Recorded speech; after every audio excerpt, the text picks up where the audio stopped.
Hey everybody, it's me, JTJ, and today I'm reviewing The Roofman.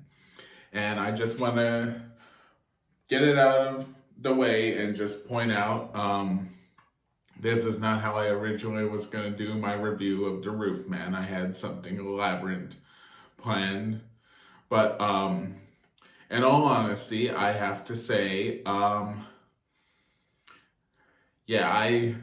also want to point out another factor. I wanted to do more Beavis and Butthead breakdown videos, but I've been kind of, I don't know, busy getting stuff set up for the movie I'm working on. I think I told you guys about it, except I'm not trying to be a certain somebody about it.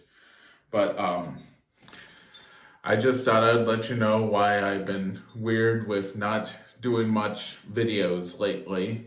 And also I want to point out that there was a lot of stuff I could have done. It's just, I am not feeling my best after what I've been through today. I mean, I had a fun day, not gonna lie. It was a pretty fun day. But in all honesty, I'm not a doctor, and I'm thinking of asking my doctor some questions, if possible, to know. But I don't know if it's an allergy or I developed something, but apparently when I get too much exposure to the sun, I guess, I get a little sick. Not like dangerously sick. I just get, a little tired, drowsy. And yeah, I mean, there was points. I'm getting too personal, but I want to do a disclaimer in this video about the movie. There was a few inaccuracies in the film, and I'm not going to point them out, but if you have questions, I am willing to do a video on my other channel with spoilers of, what inaccuracies they got wrong, and I might even do a deep dive on who the Roofman was. But interesting fact, his name was Jeffrey Manchester, which is kind of funny because in the movie he hides out in a Toys R Us, and the mascot for Toys R Us, it was Jeffrey the giraffe. I think his name was Jeffrey. Unless it's a different name with a J, and I thought it was Jeffrey, or something that rhymed with Jeffrey. I don't know. It's kind of funny, I just thought I would point that out. It stars Channing Tatum as Jeffrey Manchester, and Kirsten Dunst. I hope I pronounced her name right. I feel so bad when I don't pronounce people's names right. And Peter Dinklage as the manager of the Toys R Us. We'll get into him in a second. Also, it was directed by Derek Kerfrins. I hope I pronounced his last name right, and first name. Again, I always feel so bad for mispronouncing.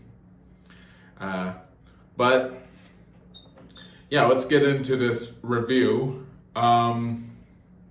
First off, before I get into review, not to spoil nothing, but some people, certain people, I'm guessing not all people, but if you do watch the movie, you're gonna hate a certain character, and his name is Gary. You don't actually see him. You're just gonna automatically just hate him by proxy, I think is the right word, proxy. You're just gonna hate him. I mean, I hated him, I'm not gonna lie, and I might explain that in the same video if I do decide to do a video on a deep dive on Jeffrey Manchester.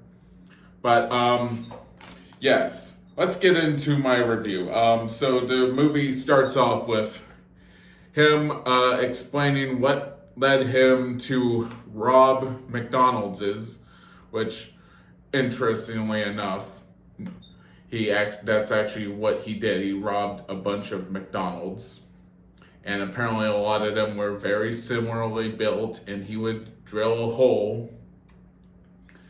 And yeah, I'm not going to spoil the movie, but you pretty much know from the beginning what led up to everything. And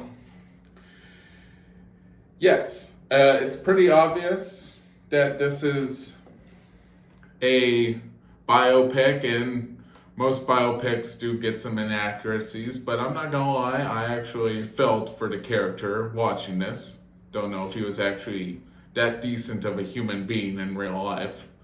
I get it, I might do a deep dive on this guy on my other channel. But yeah, this was a very fun film to watch. You feel for the character, you think he's a nice guy. I mean, there's a scene towards the end where I personally was kind of mixed on his character, on what kind of person he was. And I'm not gonna say why again, but there will be spoilers if I do a deep dive on my other channel. So if you go to my other channel and watch that video, there are spoilers, so if you haven't seen the movie, do not watch that video. But what would I rate this film? I think I'm going to get into that now. I would rate it a 7.9. I liked it. It was a good film. It was something I'll probably definitely watch again. I am hoping to watch it with some friends. Probably not this week. It's not looking like I'll watch it this week. And because it came out so early and I had early access to see it, I thought I would take advantage, do a review on it, and not have to worry about whether or not I'll see it on Thursday, Friday, or Saturday. But yeah, I had fun today. I had fun with this review. And until next time, stay tight.